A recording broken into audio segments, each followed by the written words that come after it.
ये तस्वीर गुजरात पुलिस की है, जो पीएम मोदी पर आरोप लगाने वाली तीस्ता सीतलवाड़ को गिरफ्तार कर मुंबई से गुजरात के लिए रवाना हो गई। तारीख थी 27 फरवरी और साल था 2002।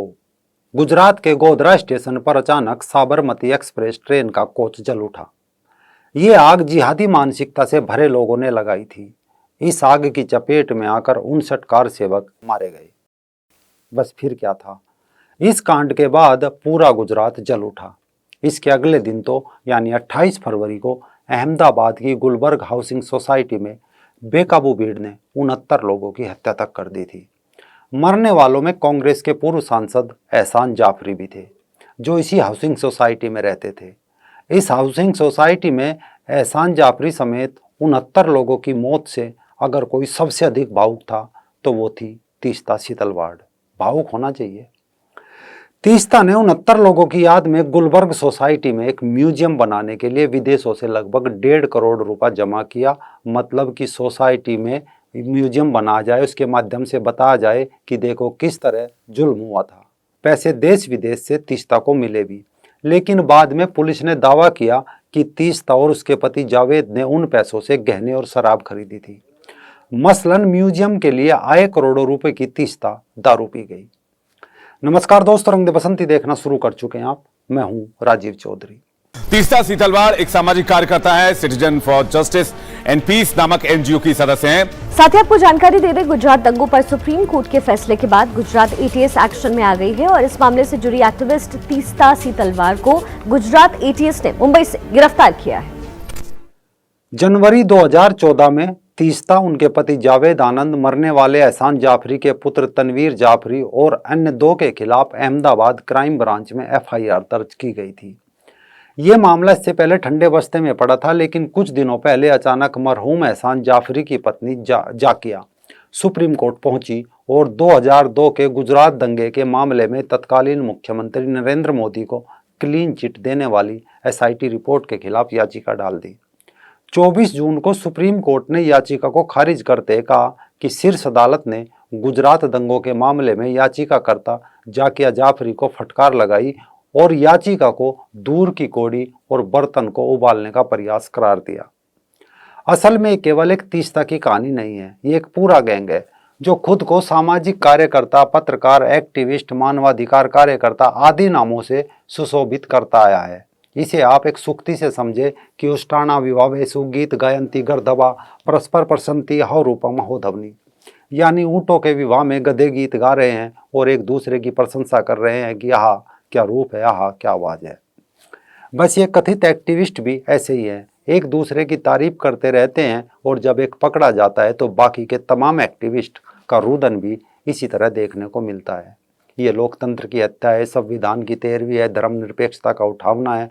फिर ये तमाम लोग मिलकर देश विदेश के अखबारों में अपना अपना रुदन गीत लिख डालते हैं।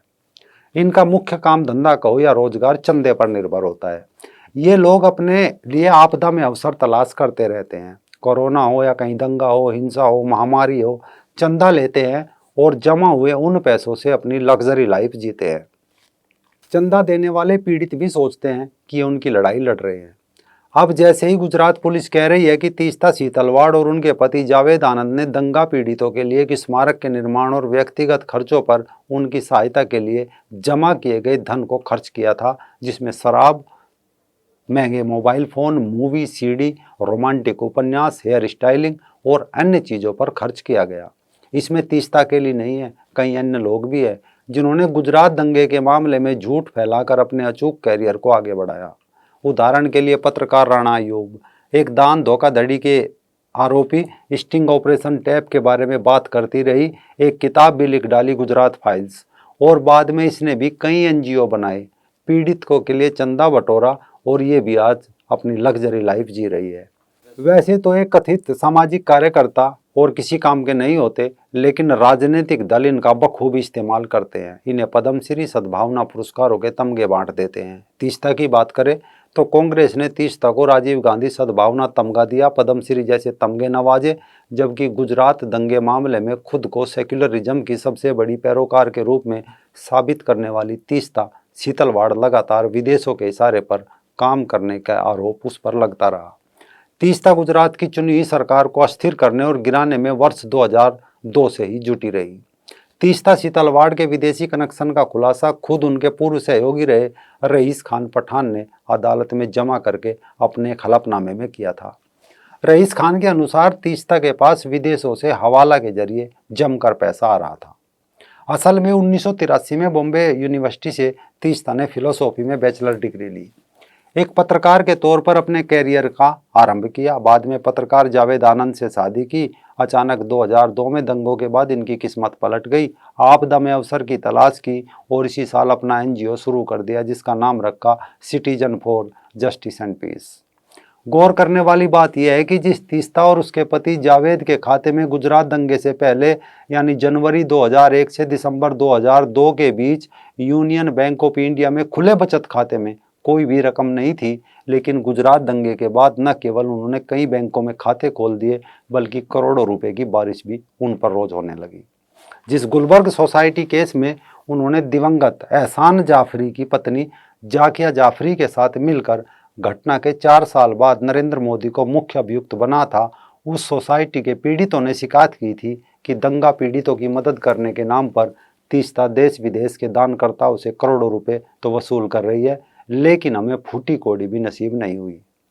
तीस्ता के स्टेट बैंक ऑफ इंडिया बचत खाते में वर्ष 2002 से मई 2013 के बीच 1.5 करोड़ रुपए जमा हुए। इस दौरान उसके पति जावेद के बचत खाते में भी 92,21,000 रुपए जमा हुए। तीस्ता जावेद का एक IDBI बैंक में बचत खाता है, जिसमें साल 2005 से 13 के बीच करीब 98 लाख रुपए जमा हुए। इसी दौरान उनकी बेटी तमारा के बचत खाते में भी अलग अलग जगह से 3,52,000 रुपए जमा हुए।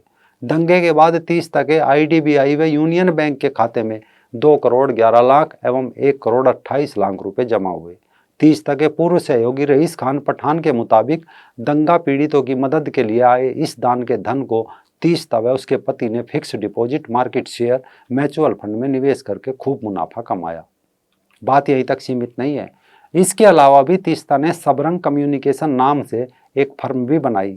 अप्रैल 2007 से 2013 के बीच सबरंग ट्रस्ट के फेरा अकाउंट में 1 करोड़ 38 लाख रुपए विदेशी चंदे से आए। इन रुपयों को दंगा पीड़ितों में बांटने या उनकी मदद में लगाने की जगह तीस्ता व उसके पति जावेद ने 40 लाख रुपए अपने बचत खाते में हस्तांतरित कर लिए और शराब, सेंट आदि सुविधाओं की खरीद में इनका निजी उपयोग किया। इसके अलावा सबरंग कम्युनिकेशन में भी उसने इसी खाते से 33 लाख रुपए हस्तांतरित किए। इसके अलावा तीस्ता के NGO citizen for justice and peace को दान में 96 लाख रुपए मिले, जिसमें से 55 लाख रुपए जावेद ने अपने बचत खाते में हस्तांतरित कर लिए। तीस्ता फर्जीवाड़े करने में यही नहीं रुकी, बल्कि गुलबर्ग सोसाइटी में मारे गए लोगों की याद में एक स्मारक बनाने के नाम पर, म्यूजियम बनाने के नाम पर उसने पूरी दुनिया से करीब 1.5 करोड़ रुपया जमा किया। लेकिन 2007 में उसने स्मारक बनाने की योजना स्थगित कर दी और ये रुपया भी दंगा पीड़ितों की जगह उसके व उसके परिवार के सदस्यों के काम आ गया। कमाल देखिए, तीस्ता के सबरंग ट्रस्ट में केवल 3 ट्रस्टी है, तीस्ता, उसका पति जावेद आनंद और उनकी बहन एमिली सीतलवाड़। इसके अलावा उसने अपनी बेटी को भी इस ट्रस्ट में काम करते हुए दर्शा रखा है। ये पूरा परिवार दान से मिले धन की हेरा फेरी के अलावा ट्रस्ट से मोटी तनख्वाह भी लेता है। मसलन अपना ट्रस्ट बनाकर उसमें खुद नौकरी करते हैं और जो पैसा आता है उसे अपने घर में सैलरी के रूप में हड़प लेते हैं।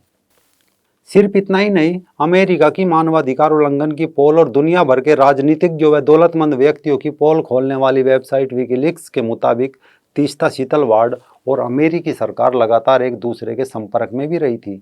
तीस्ता के अमेरिकी कनेक्शन का दूसरा सबूत अमेरिकी कंपनी व दुनिया की प्रमुख हथियार निर्माता कंपनी फोर्ड की सामाजिक इकाई फोर्ड फाउंडेशन द्वारा 2,50,000 अमेरिकी डॉलर के फंड का मिलना भी था।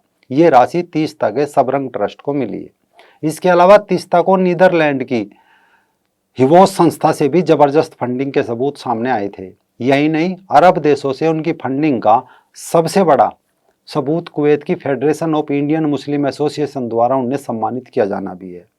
यानी हिंदू विरोधी गैंग की आंखों का तारा रही तीस्ता कभी सर्वोच्च न्यायालय से नीचे बात नहीं करती थी। प्रधानमंत्री कार्यालय की फोन लाइन उनके लिए हमेशा खुली रहती थी। कांग्रेस के कार्यकाल में देश के गृह मंत्री से यूँ बात करती थी मानो पड़ोसन से बात कर रही हो। अब वह अपना बोया काट रही है। शाहीन बाग धरने में भी मैडम नजर आई थी, हमेशा की तरह विवादास्पद बयान भी दिया था। यानी गुजरात दंगों की आंच पर रोटी सेक कर तीस्ता ने खूब माल बटोरा। यानी जिस कोने से चाहती थी पैसा आता था, लेकिन तीस्ता अपने बुने जाल में उलझती चली गई। पहले नवंबर 2010 में बेस्ट बेकरी केस की अहम गवाह जाहिरा शेख पर झूठा बयान देने का दबाव बनाने का आरोप लगा। फिर तीस्ता के खास लेफ्टिनेंट रहे रईस पठान ने ही सर्वोच्च न्यायालय में हलफनामा दाखिल करके पोल खोल दी कि तीस्ता ने हिंसा की घटनाओं को फर्जी तरीके से ज्यादा संगीन बनाने की कोशिश की। यही नहीं, पूर्व सीबीआई निदेशक राघवन की अध्यक्षता वाली एसआईटी ने कहा था कि तीस्ता व अन्य एनजीओ ने हिंसा की मनगढ़ंत घटनाएं रचना के लिए फर्जी और पढ़ाए गए गवाह तैयार किए। यानी 22 फर्जी गवाहों की फौज तैयार की। इनसे लगभग एक जैसे हलफनामे अलग अलग अदालतों में दाखिल कराए।